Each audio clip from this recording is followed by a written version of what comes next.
Hello everyone, I'm Joshua. And I'm Ed. I'm Kay. I'm Josh too.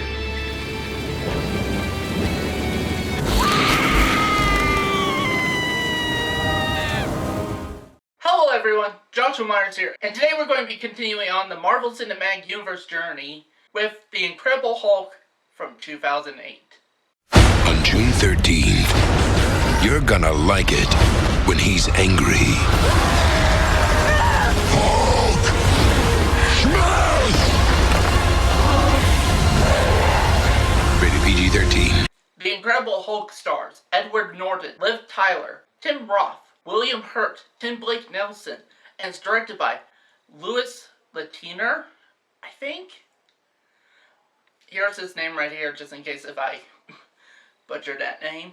The plot of The Incredible Hulk is that it focuses on scientist Bruce Banner, a man who has been living in the shadows, scurrying the planet for an antidote to the unbridled force of rage within him, known as the Hulk. But when the military masterminds who dreams of exploiting his powers force him back into civilization, he finds himself coming face to face with his most formidable foe, the Abomination, a nightmarish speech of pure aggression, whose powers even matches Hulk's own.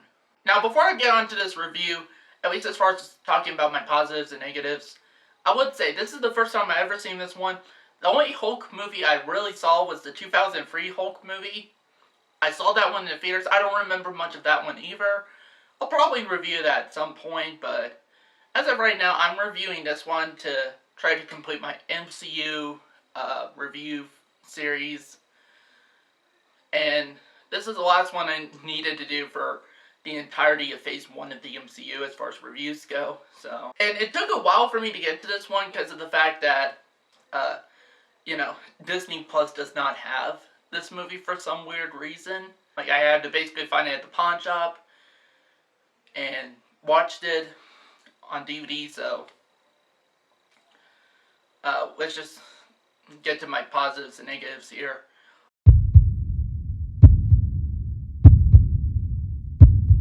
One good thing I got to say about it is Edward Norton as Bruce Banner. I think he does a pretty good job. I think he's better than the last actor from the 2003 Hulk movie. And I do like the fact they tried to focus a lot on Bruce Banner and basically his struggle with his inner rage with, the whole Hulk stuff and that, which is how it's done in the comics and that, so I think they did that really well. Also, I actually do like some of the action sequences. There's not much action sequences, which we'll get to that in my negatives, but, when the Hulk, in fact, the first appearance of the Hulk is actually pretty cool. You don't really get to see him. He's all in the shadows and everything like that, picking off guys one by one. And that was awesome. And then when we do get his first real reveal, where he's in the glass containment and everything, they're shooting smoke guns, and then when he starts to transform and everything like that, then he bursts out and, goes full on Hulk. Like, that stuff is awesome, actually.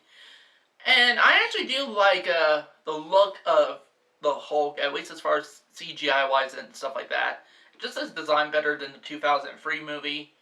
Actually, there's a lot more detail into his face, whereas the 2003 one kind of looked like the PS2 video game of that movie a bit, which I did play the 2003 Hulk video game movie.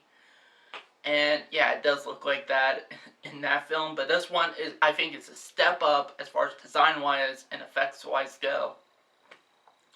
I also think the Abomination looks pretty cool. Actually, like the monster that he has to fight at the end, and yeah, it looks cool. I do have issues with that character though. And also there's some interesting stuff they do set up in this movie that unfortunately the MCU, as far as I know, never really fully explores that. Like, Tim Blake Nelson's character ends up, you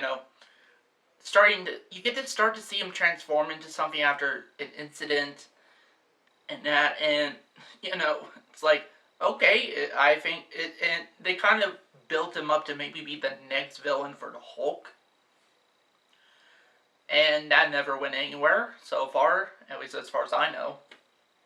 Also, again, I do think the chemistry between,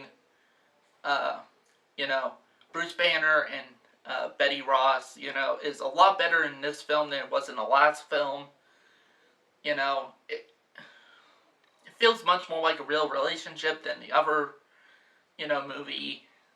And also, most of the performances here by all these actors are actually, range from either okay to pretty good. So, but none of them were, awful or anything.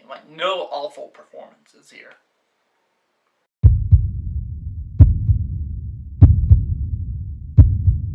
So, the thoughts I have is, while I think there's some good stuff about it, I do think it's, just some of the stuff, too, is, I feel mixed, because there's some stuff I really do like, but then other stuff I felt like was just okay, and honestly kind of boring in some places. Well, not bad or anything like that, just, especially since this film is called The Incredible Hulk, we probably expect something incredible from this movie. And not really. And honestly, I would say the most incredible thing about it was the last scene. Also, the music is just okay. It's not bad, not great, just kind of forgettable. Honestly, it's kind of generic MCU style music.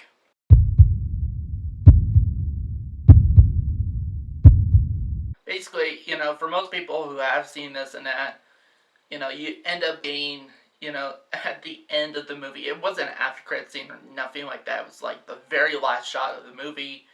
You see General Ross, kind of at the bar and just kind of drinking his problems away, and you see then you see somebody come into the bar, and who it ends up being? None other than Robert Downey Jr. as Tony Stark. And this was the first indication, I think, for a lot of people that it's okay, this, because they kind of set up, the idea of a Avengers team-up movie in the first Iron Man, and now in this one, it's I was insane, basically. He went, to General Ross, it's he's setting up a team and that. So, basically, that meant, you get to see the Hulk and Iron Man in the same movie, and it's what does that mean? Does that mean we're going to get Thor, Captain America, and all of them, and who knows how many other Avengers, and, that was the start of that, I think, It's wow, it seems like this could happen. So, I thought that was pretty cool that, now it's whenever they do have, those end scenes or after credit scenes, people are now excited because it's they give us what they promised. So, I guess that's probably the most incredible thing about this movie was the end scene.